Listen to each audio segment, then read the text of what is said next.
Hi everyone, welcome back to Quarantine Kitchen. As you can see, it's been a while. I had to give myself a quarantine haircut because that's what happens after you have been cooped up in your own house for a month. Yay.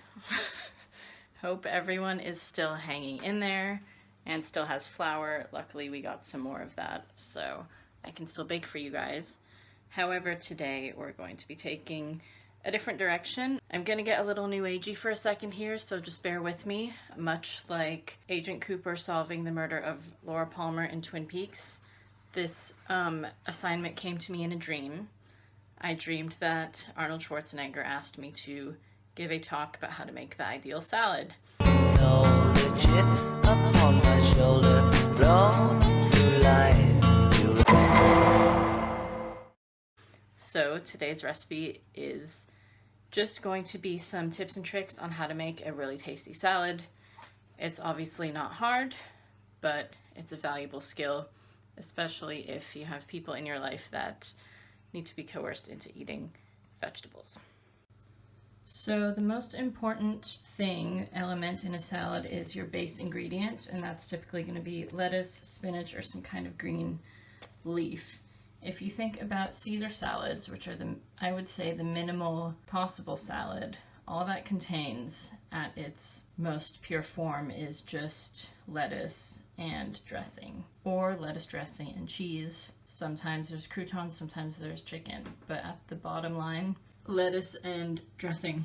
So that is the most crucial element to your salad. Some kind of base. Here we've got some romaine that I am going to wash. The other elements that you need, if your salad is going to be your main, then you need a protein. In this case, we are gonna make these breaded chicken breasts. I'm waiting for the oven to heat up right now. Those are pretty self-explanatory. So for your mains to include, you might want chicken, a veggie burger, you could even put in steak, whatever you want, but something high protein to give you the feeling that it is psychologically a full meal. If you're just making a side salad, you don't need to worry about that element. That's completely fine. The next section of salads that I've got is the element labeled treats, and that is what keeps you coming back for more bites. Now that's going to vary by what your personal tastes are, obviously, but I've subcategorized treats into 3 sections: crunch, flavor, and fats. We're kind of texture eaters here, so the elements that are going to be crunchy in this salad are radishes, bell pepper, and apple. You could also, in this section, put in things like cucumber, walnuts, croutons. Next element is flavor. That's where this apple comes into play again. Other great things for flavor: tomatoes, cranberries, cheese, strawberries. I love putting fruit in salads. It's a big game changer for me. And then your last element is going to be fats, which often is where your dressing comes into play. You could use oil here if you just wanted to be direct about it. You could put in cheese. Again, that'll fit in the fats category. Here, we're out of salad dressing, so we are going to use this avocado for that sort of satisfying feeling that fats give you. So you're going to need at least one of these flavor elements, basically, all together, or treat elements to make the salad work. So again, you've got your base, you've got your protein if it's a main, and you've got something crunchy, something flavorful, something fatty, at least one of the 3. And that is basically how your salad is going to succeed. So from here, just gonna wash everything, cut it all up, throw it in a bowl, and I will show you what the end result looks like. But ultimately, that is the salad theory that I would say goes behind making a substantially and reliably delicious salad, especially now that it's coming into springtime. We maybe are looking for less hearty meals that are still tasty and satisfying. One more element I just don't want to forget about: cracked pepper. This adds nutritional value to everything that you eat. It's science, baby. I learned that from NPR. And anyway, I love cracked pepper, so I always add that to everything. It's a great element to throw on top of your salad. This kind of lettuce is a bit of a pain in the tail because you have to wash each piece individually. However, it is worth it. But, you know, if you're just trying to do the bare minimum here because you're burning out, that's totally fine. You should probably be getting pre-washed or pre-divided up vegetables, like a bag of baby spinach is a good option for that. I might kind of just tear these with my hands a bit. And you can use a paper towel to get some of the excess water off here. Or your salad spinner if you've got one. Sadly, I am no longer in possession of one, but they are one of my favorite kitchen tools. I'm a big fan of radishes personally. They are basically the snack that bites you back. So super middle. Fun fact, they release this spiciness in response to being bitten or cut up. And cooked radishes aren't going to do that, only raw ones. So, okay, so just to review, now that everything's cut up, again, we've got our base over here of romaine. Come back to our diced stuff. We've got tomatoes for flavor and juiciness, peppers for crunch, apples for crunch and flavor, radishes for crunch, and some spice.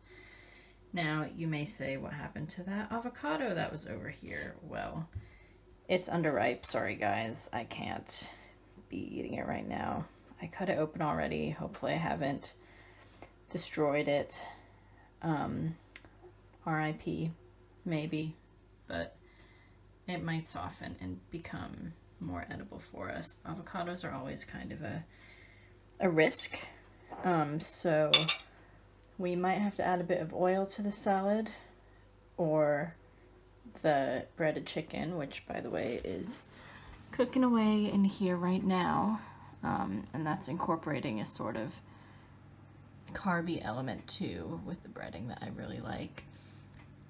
That might just cover the fats for us, but we're gonna play it by ear, taste-wise. And by the way, just side comment in terms of the fruit that you're throwing in, I definitely love the combination of chicken and apples. When I have chicken as my main in the salad, apples is definitely a go-to.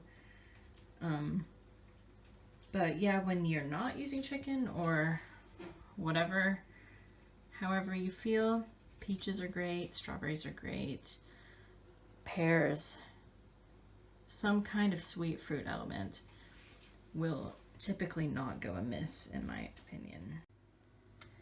By the way, in terms of ratios, I would say general practice, the same amount of each cut up thing is a pretty solid move, and you just sort of want to cut it to the size that you would want to be eating it. So just think about it that way. But yeah, if there's something you particularly like, you know, feel free to put more of it in. It is completely up to you as the chef.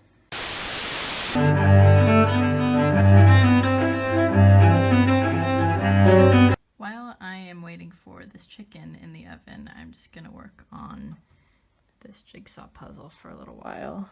This type of puzzle is called a wasgidge, and we discovered them while we were living in New Zealand. They're really hard because the image on the box is not the same as the image that you're building. It's like the thing that happened right before, so they're quite narrative and they take a long time, which is a great thing to have when you are stuck indoors 24/7, like we all are right now.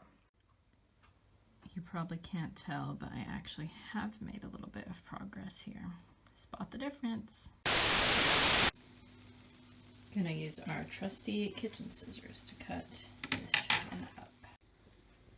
And I've actually only put about half of it in this salad. As you can see, you're pretty much gonna get some of everything with every bite, which is kind of the vision that I'm striving for here. You can see that it's steaming, so it just came out of the oven. I'm pretty satisfied with that, substituting for a fat element this afternoon, so I think I'm gonna be ready to Call it lunch. Hope you all enjoyed Philosophy and Theory of Salad 101. Keep eating well. Have a good day. Feel free to share any variations that you love in the comments. It would be really cool to see other people's salad ideas.